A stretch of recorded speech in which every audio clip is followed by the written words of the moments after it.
Hello, welcome again to FAIRtax Power Radio. I'm Bob Paxton. And I'm Ron Malero. And we are the FAIRtax Guys. Saddened for the second time here in just a few weeks. Yeah. We have to announce the loss of another really fine FAIRtax volunteer.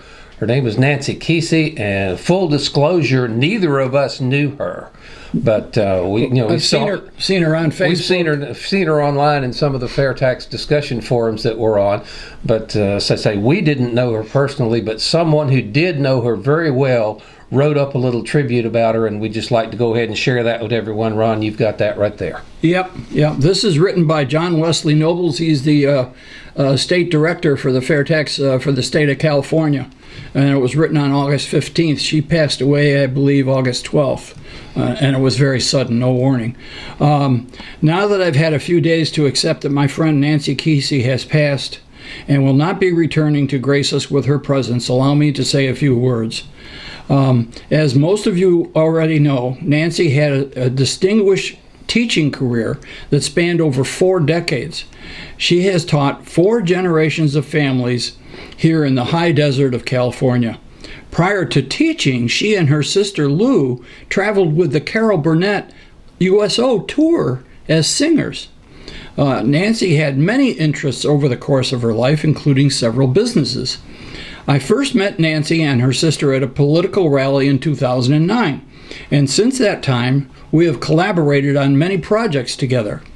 I introduced her to H.R. 25, the Fair Tax Act, and at that time, and appointed her as my first California District Director. Since that time, and right up to her last day, her efforts for the FAIRtax remained tireless. Nancy never gave anything 100%. If it was worth doing, she gave 200%. Nancy became one of my best friends over the years because of her integrity, ethics, and character. We talked on the telephone almost every day for over 10 years, and I am going to miss her. It will be difficult, if not impossible, to find another FAIRtax warrior the likes of Nancy Keesee. Rest in peace, my friend. You deserve it. And I looked at some of the comments on her Facebook page.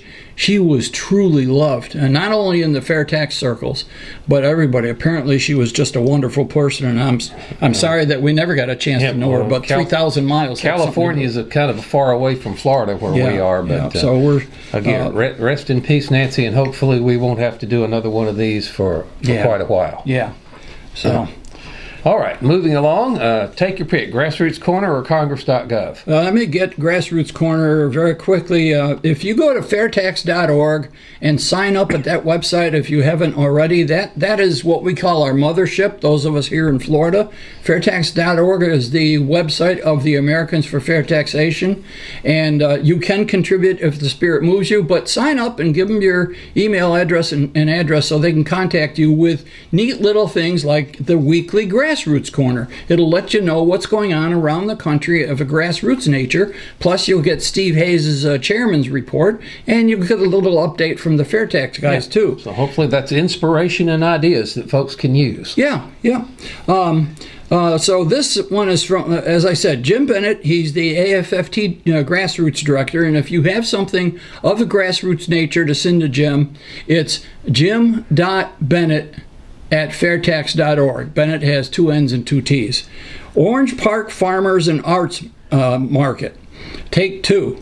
Elaine and I are familiar with this because we used to go up to Orange Park on a regular basis, about 2 hours from where we live. Mm-hmm. And our buddy up there, Manny Salinas, he was going to set up a booth at this particular event a month or so ago, but the whole event got rained out. So apparently they rescheduled it. So Manny Salinas set up the booth. Paul Livingston helped him, and this is what grassroots people do. All right, they don't get paid for it. There's a a festival, some kind of an outdoor event or an indoor event where you meet the public, you pay the fee. In fact, here in Florida, if there's a fee involved, the Florida FAIRtax will reimburse you for it. You set up a booth to meet the public, you hand out palm cards and information and so forth. This is the type of thing that volunteers do all the time, all across the country. So Manny was successful in getting to the festival part 2, or take 2.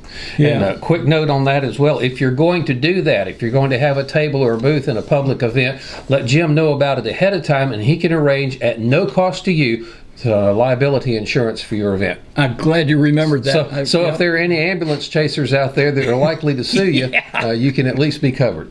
Yeah, that's very important. The AFFT is already arranged, but you have to let them know in advance so Jim can get the coverage for you at that event. Okay. Now, real quickly before I forget, we still have our If the IRS Made contest going on, and we got another entry. Yeah, and this one's pretty cool too. I'm delinquent. It's going to take me a few minutes to find it, so let's go on with something else here. Okay, and I'll find it. You'll find. Do I get to tell people what it is, or we just want to wait on that? Let me find it first. Okay, you can find it first. And in that case, I will delve into this is my favorite segment, recurring segment on FAIRtax Power Radio, our Congress.gov, where we see what the Congress critters are trying to do to the tax code. And we've got quite a few of them here today. We want to start off with, this is H.R. 8032, a bill to amend the Internal Revenue Code to eliminate limitations on contributions to health savings accounts. Why is the government worrying about how much money you put into your own savings account? Yes, unfortunately. Why are they limiting the amount of money that you can put into your own savings account? Yeah, it's not a good thing. And it's just one more example of how they use the tax code for everything except collecting taxes, it seems. I mean, they use it for to meddle in every aspect of American life. All right, and that's just one more reason to get rid of it. Now, this is one piece of meddling that a lot of people will probably agree with. H.R. 7988, a bill to amend the Internal Revenue Code to exclude major professional sports leagues from qualifying as tax-exempt organizations. Yeah, I don't understand why they are, but again, the tax code is being used. Yeah, a lot of people are upset with the sports organizations because they're, getting into political grandstanding instead of just playing sports. Okay, so people are upset with them, but to involve it with our tax code, I mean, some of these organizations make billions of dollars and they're tax exempt. Of course, if they have to pay taxes on it, that they just pass that cost along to their consumers in the form of higher ticket prices, higher TV, rights fees and whatever. Yep. So again, even if the corporation, the major sports league or any corporation is having to pay a corporate tax, believe me, that tax liability is being passed on to the consumer. The customers are paying those taxes, Absolutely. not the organizations. That's right. Yep. So that's one of the big lessons here on FAIRtax Power Radio. Okay. Corporations don't pay taxes, their customers do. Now, this is one here in Florida that kind of catches my interest. H.R. 7979, to amend the Internal Revenue Code to provide a credit for owning certain disaster-resilient property. Does that mean if you make a concrete reinforced bunker on the beach that will stand up to a hurricane, you can get a tax credit? Of course, there's no text on these things. We look at them in kind of chronological order, and it takes several days after the bill is introduced for the text to be published on Congress.gov. So we can't really dig into this, but if you own a certain disaster-resilient property, you can get a tax code or get a tax credit. And how much you want to bet there's a lobbyist behind that one? Well, yeah. For a particular... Anytime it says a certain somebody or a certain class or a certain whatever, there's a lobbyist wanting a tax break for that. Yeah, who's representing a particular builder. Yeah, and check into next week's FAIRtax Power Radio episode. We're going to dig into some of this stuff in a little bit more detail about how the lobbyists are just, running amok in Washington, D.C. and causing you and me all kinds of trouble with what they do to the tax code. There's one that I found here. It's S4488. bill to amend the Internal Revenue Code of '86 to allow deductions for unreimbursed business expenses, dependent care expenses, and elementary school education expenses, and for other purposes. And this is by Senator Rand Paul. I think this is a way to address some of the problems that people are having with the lockdown and the riots in various cities, and I think it's a way of reimbursing expenses for homeschooling. Yeah. Well, I got a better idea. Instead of allowing deductions from the income tax for these expenses, why don't you just get rid of the income tax entirely and let people not have to worry about these deductions? Yeah, that just makes too much sense, Bob. Yeah, they're basically handing out these cents off coupons. Yeah. And then people get mad because, well, the thing that you had a cents off coupon, it's no longer any good because what you want for it is now free. Yeah. So, okay. Well, tell you what, they get all kinds of stuff in there. The contests that we got another great entry. Okay. Oh, I didn't bring, and I apologize. I forget the person's name that sent it to us, and I don't have it up in front of me. Oh, hang on a second. I'll find it. Yeah, maybe you can find it. But he says, if the IRS built a tree swing, take a look at this. And if you're listening on the podcast or the audio only, all right, then envision a tree with a couple of branches, and the ropes for the swing are tied to the branches, and the seat of the swing is right up against the trunk. Yeah, the branches are on either side of the trunk, so that the swing would have to go through. And this came from a gentleman named Ted Davis. Thank you. You're welcome. That was good.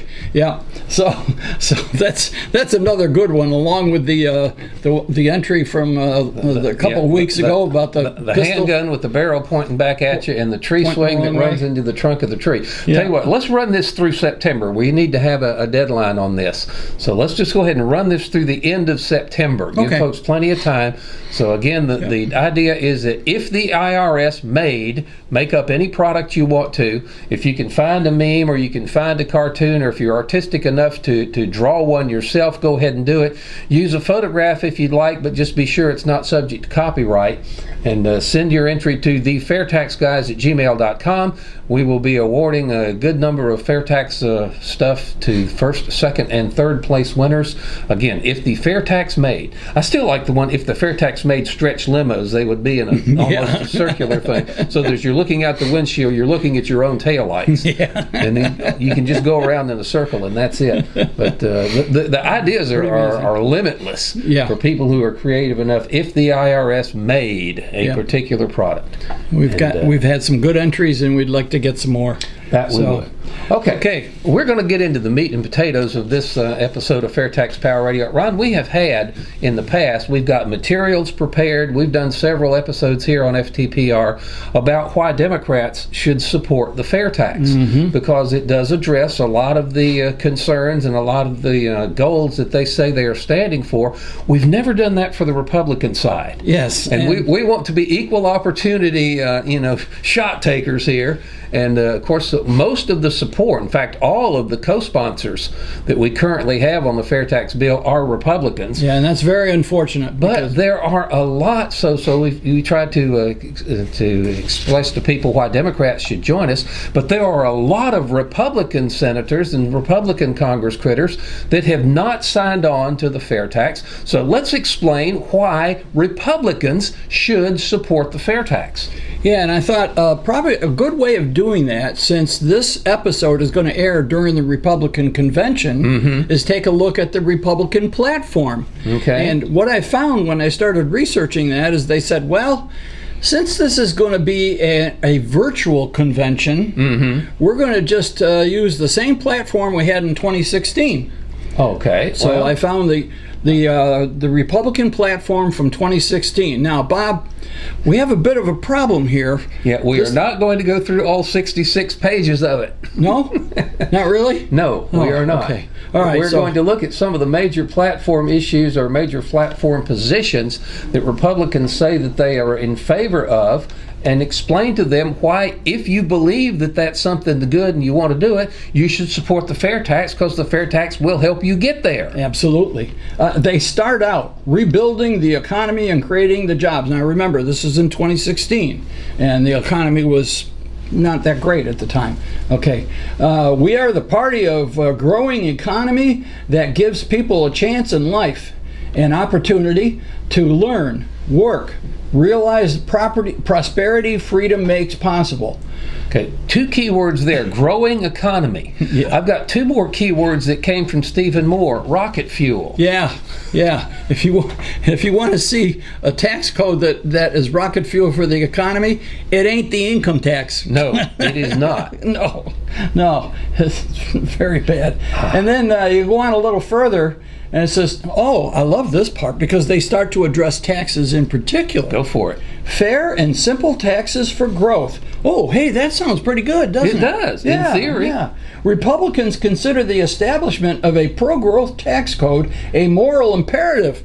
I'm all for that. Indeed. Absolutely. Okay? Go back to Stephen Moore and figure out how to do that. The current tax code is rightly the object of both anger and mockery. Its length exceeded only by its complexity. We must start anew. They're going to start all over again. Bob, this is great. Great. All right. That means every last Republican in Congress should be co-sponsoring the fair tax. Yeah, boy. If you believe what you're saying, if you believe that you think the tax code needs to be pro-growth, that it's way too complex, that it's way too cumbersome, that it's way too invasive, you need to get rid of the whole thing. You can't do this little fidgeting around the edges and call it reform.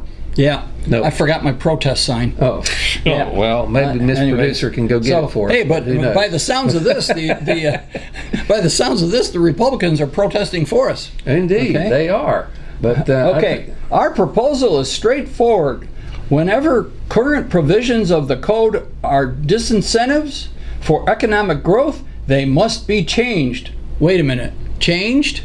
How about abolished? How about getting rid of when they're a disincentive to economic growth? I tell you, one of the biggest disincentives to economic growth is to stifle business. And the way you stifle business is that you tax the fire out of them. Yeah, that's right. All right. So, anyways, we will not divide the American people into winners and losers. Well, that's exactly what they're doing with the tax code. We just came up with several examples from Congress. Certain disaster resilient properties get it and the others don't. Yeah, so exactly. Whatever. Yeah. They can say that all they want to, but they've been picking winners and losers in the tax code for as long as there has been a tax code. So here comes your protest sign. Yeah. Well, she can get over there without knocking the light over. Okay. All right. Always remember. Yes. Defund the IRS. Defund the IRS because taxpayers matter. Absolutely. That's right. We can have our own little protest here. Okay. Great. What else you got marked in there? Okay. We oppose policies that deliberately divide Americans and promote class warfare. Well, we agree with that, yeah, yes. But unfortunately, we still have the income tax, which does exactly that. Mm-hmm. Okay? To guard against hyper-taxation of American people in any restructuring of the federal tax system, any value-added tax or national sales tax must be tied to a simultaneously repeal of the 16th Amendment. Yeah, well, all right, technical foul. No. All right, yeah, no VAT. All right, no VAT. This is a bad idea. Yeah. Any value-added tax. No, we don't want a value-added tax, but a national sales tax must be tied to the simultaneous repeal of the 16th Amendment. Not sure they can do it simultaneously, because as soon as they pass the fair tax or any other sales tax act, it still is going to take a maximum of 7 years to go through the constitutional amendment process to get rid of the 16th Amendment. But hopefully it'll only take 7 months. Yeah, 7 days. But, anyway, the fair tax does have in it already this provision that it will be implemented on the day it becomes effective, but 7 years from that date, if the 16th Amendment has not been repealed through the regular constitutional amendment process, then the fair tax will sunset and you get the income tax back. That's so at least they're right about that. And nobody is going to want that after being without the income tax for several years. Mm-hmm. Nobody's going to want to go back. Oh, okay. Love this, a winning trade policy. International trade is crucial for all sectors of America's economy. Then why does our tax system put American businesses at a disadvantage in the global marketplace? Yeah.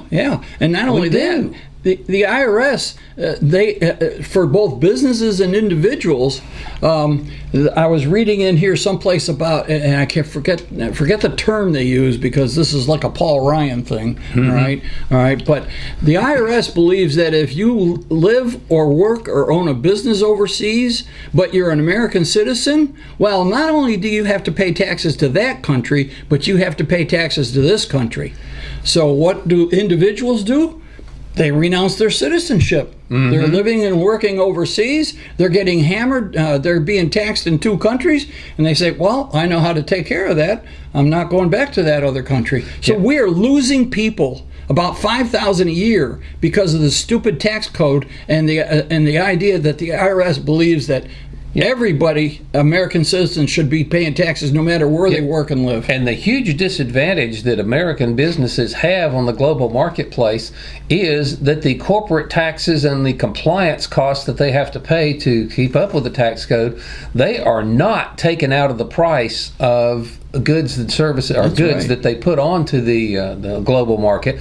The manufacturers in Europe, they had that VAT we talked about, where it's added on at every step of the production. But a product produced by a European manufacturer that is being put on the global market up for export, the government reimburses back to that company all of the taxes that were embedded into the price of that so far. So the American company and the European company can both produce similar products. I'm thinking maybe Boeing jets versus Airbus jets, and something like that. But anyhow, the foreign companies get the tax component that's built into their prices refunded to them, so they can sell on the global marketplace at a lower price, still make the same profit, and drive the American company right off into the weeds. Yeah, our companies are at a severe disadvantage. So if you really believe international trade is crucial for all sectors of America's economy, get rid of the income tax that is putting American business at a disadvantage in the global marketplace.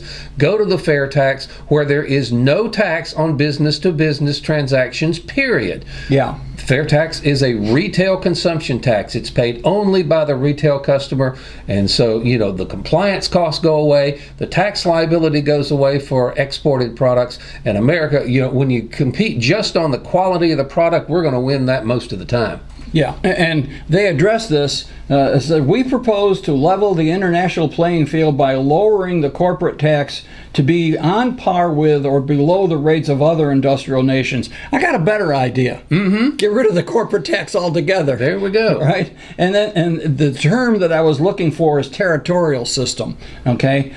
Switch to a territorial system of taxation so that profits earned and taxed abroad may be repatriated here without the tax component. So there we go. Straight from the Republican platform, all of these reasons to support the FAIRtax. So if you live in a Republican district and your Congress critter is not a co-sponsor of H.R. 25, get on them and ask them why they are not in step with their own party's platform. And I want to go into one other thing that I don't think was written here in the platform. That's one thing that Republicans are always priding themselves on. They're saying, we are the party of lower taxes and smaller government.